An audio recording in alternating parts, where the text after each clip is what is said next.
Hi, I'm Jeff Wolowitz from Haywa Tofu in Rockport, Maine.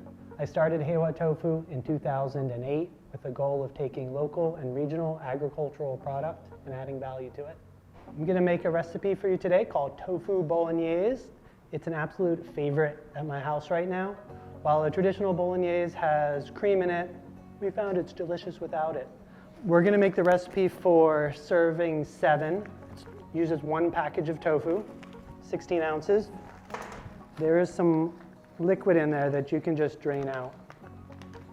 While you can mash or crumble the tofu, I found it's really nice if you cut it up into little pieces, and a pastry blender works really nicely for that.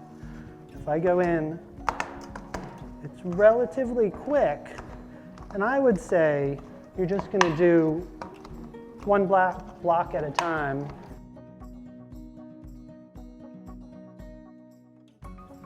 Next, we're going to add 1 medium onion chopped up, some herbs and salt for seasoning. We're going to put all this in the oven, so those onions are going to cook down with the tofu and add lots of nice sweetness and flavor to it. Going to stir in a 1/2 cup of oil.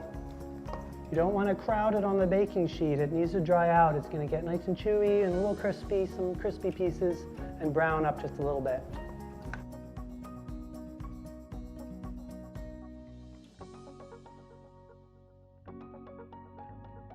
We're going to cook it in the convection oven at 400 degrees for 25 to 30 minutes until it browns up a bit.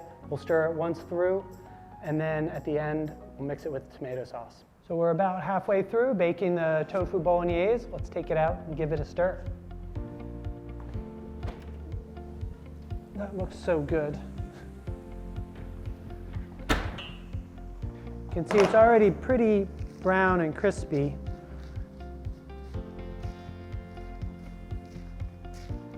I think we can just take it out as well.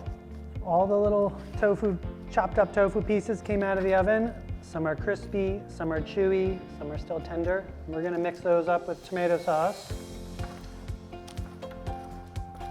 Those onions all got nice and sweet. 1 pound of tofu mixes up with 1 jar of tomato sauce. We're going to heat this up so that the tomatoes get absorbed into the tofu. 1/2 cup of pasta. I used rotini here. All the spirals with tomato sauce will get nice and caught up in there, and they're nice and easy to eat with any type of utensils that the students have. So this style of chopping up the tofu and baking it to get it crispy and chewy can be used for all sorts of different things. You can use different types of pasta. You can put it in a lasagna. It would be a great base inside of some chili, or you could even put it into a sloppy joe.